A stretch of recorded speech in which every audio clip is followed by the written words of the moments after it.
Is it too early to start saying, I'll say it quietly, recession? Oh, shh! Don't say that. You'll wake the beast. Is it too early? You'll wake the beast. I Sorry. tell you, why is it? What is it about a word that somehow can just strike fear in so many people? But alas, it's true. We have not had that many recessions over the past, let's say, 30 years, but we've had a few, and they hurt, right? Yeah. Well, so, that was the thing. I think it was the sting of how bad. If you're caught off guard, or if, like I like to say, if the tide goes down and you find out that you didn't have any swim trunks on, and everyone sees, oh, son of a monkey, that was not good. That water was really cold, by the way.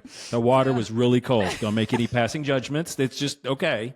And somehow you find out that was uncomfortable. I don't like that. And some people, they leave the beach. They not only just pack up their stuff, they never come back. And that's what happens with a lot of recessions. So, if there's one thing to learn in this environment with this administration, there is no telling what's going to go out on tweet or X or said in the media and stir a whole bunch of ruckus up, right? And some of it may be positive in the long run, but woo, man. It's a little uncomfortable now. Well, and for so many folks, when we hear people talking on the news and the TV, people are speaking from a bigger macroeconomic level perspective. A lot of economists would say we need a recession. We've been needing a recession. For folks that you work with that are in their late 50s, early 60s, on up from there, that are either getting ready to retire or have just retired, recession is not an option they want on the table. This is not beneficial in any way for this group of people.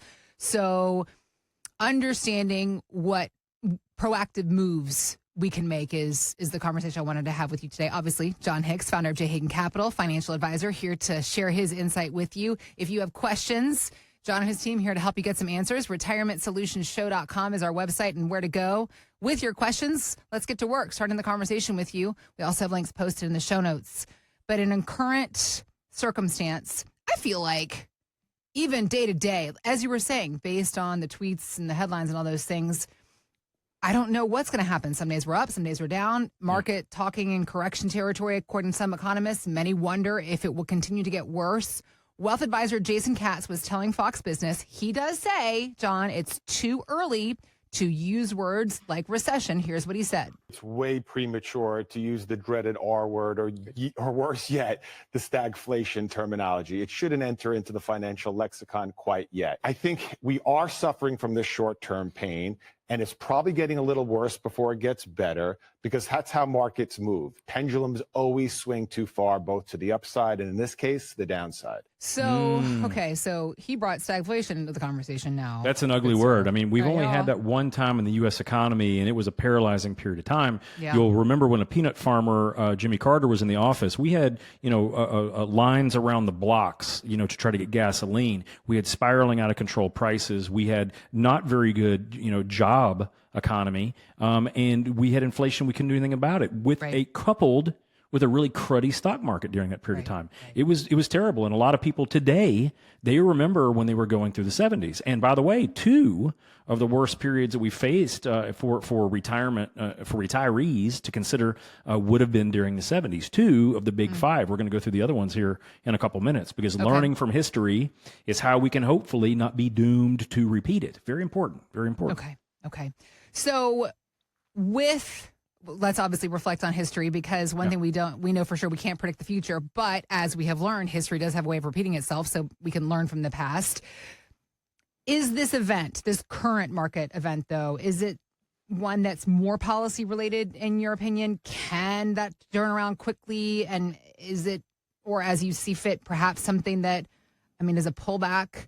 Are we long overdue for one? And that could happen anyway? Here's what I would say. I'd say that a lot of the tariff talk and the uncertainty of the markets is basically just a catalyst. All it is a catalyst, and almost every major downturn starts with a catalyst. There's something that happens at the very beginning, right? The first pin drops, And then as soon as you hear that pin, all of a sudden now thousands of pins can drop and it just starts a flooding process. So here's the big thing. Going into the beginning of this year, there was not a tremendous talk of recession. Now, we knew going into the very beginning of this year, markets were pretty fairly priced. That doesn't mean super expensive. It just means that they had done a lot of movement up over the past several years, right? But if you look at what happens when you tie in tariffs, a new administration that obviously is going out and trying to change things quickly makes markets very nervous too, because it doesn't have time to digest what the data says. Is this a good direction? Is this a bad direction? We don't know. So we're just going to sell a bunch of stuff, right? It's what we do. But if you look at, there's 5 major studies that I always look at when we're looking at recessionary environments, right? Let's look at them.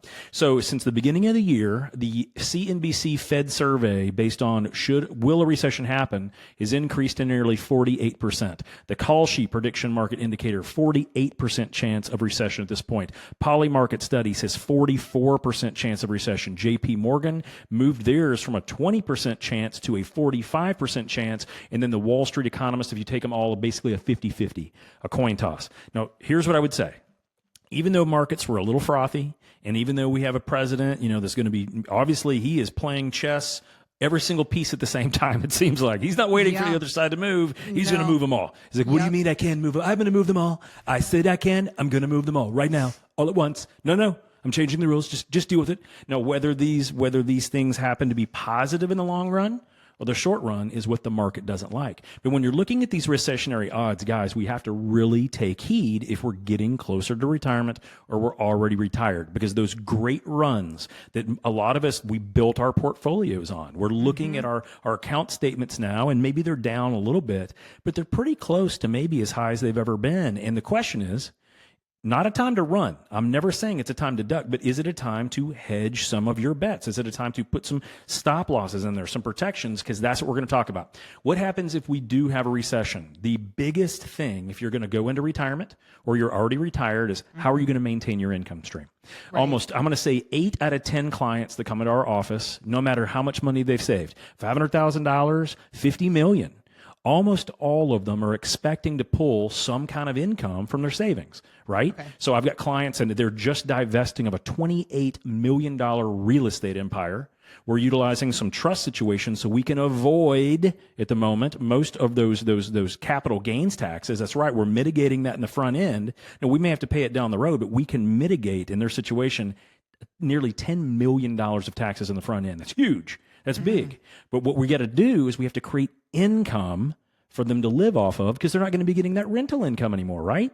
So again, it doesn't matter if someone says, oh, they're worth $30 million or whatever that number is. They're fine. No. If they want to live the same quality of life, they have to have income. So we're looking at strategies that we can use to create that. And one of the best things that happen in this environment, if in the long run, you're still confident in the U.S. as a going concern, which means you think that markets may go up and down, but in the long run, they may be okay, is using a cash-secured put strategy.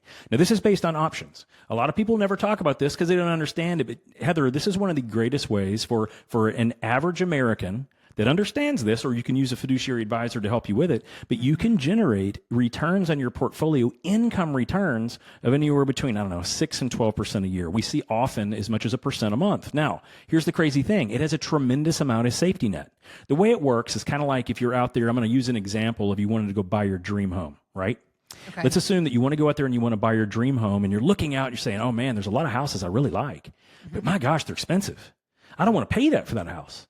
So what this type of strategy does, using a stock instead of a house in this example, it says, okay, I want that dream home, I want that stock, but I'm not going to pay today's price. I'm going to put it in an offer. I'm going to put an offer 15% lower. Now, if that house goes down 15% in cost, guess what? That option's exercised, and guess what? You just bought that house at a 15% discount. That sounds pretty good. Now, why would someone do that? Just because they get a better deal? No. Here's what we kind of expect. We don't necessarily expect the house prices to drop 15%.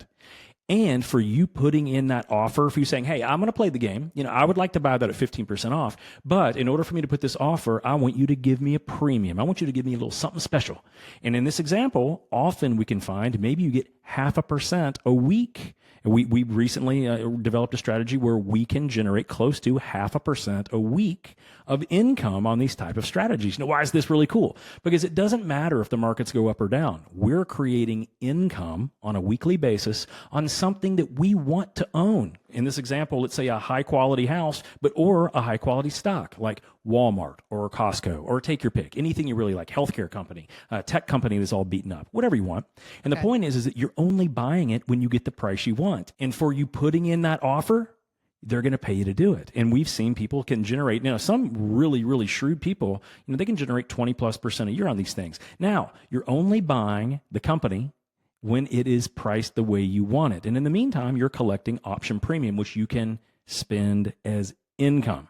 So in that exact example, what I just gave you is two major things that hyper wealthy people use with consistency. They're using tax deferral or tax mitigation strategies so they can hold on. In my example, almost $10 million more dollars being held on to that they can earn income on. And we talked about using a cash secured put strategy where you can generate tremendous income that does not have anything to do with today's market volatility. It simply has to do with if you could buy that company, what would be a good price to buy it at? And are you willing to be paid a premium or income for you to put that offer in? You get the choice, right? So those are two really good ways that you can turn lemons into lemonade, even if we have a recession. Because if you go back over the past 50 years, we've had 5 major periods of time that lasted 7 to 10 years, and the market averaged roughly nothing or slightly negative during every one of those times. So where's the income going to come from in those examples? Asking yourself, do you have a proactive income strategy if we do, in fact, find ourselves in a recessionary period? If you have no idea what that strategy is, or if you even have one, now is the time to get to work asking John and his team these questions so that you can understand what your options are. Because as we have said before, time and time and time again, good economy, bad economy, John, there are always opportunities. Absolutely. And you never want to not be able to retire just because something you can't control, or tariffs or foreign diplomacy or lack thereof cause you to mess it up. No. Yeah. We can plan around that, but you got to start yesterday. Got to start yesterday. And now is as good a time as any to get started. If you didn't start yesterday, making a plan, putting it into place is what John and his team are here to help you figure out. A plan customized to you and your goals, that income strategy that you need, despite what Wall Street or Washington may or may not be saying or doing. Let's help you figure it out. Visit us at retirementsolutionshow.com. You can also click on the links we got posted in the show notes, or again, it's retirementsolutionshow.com.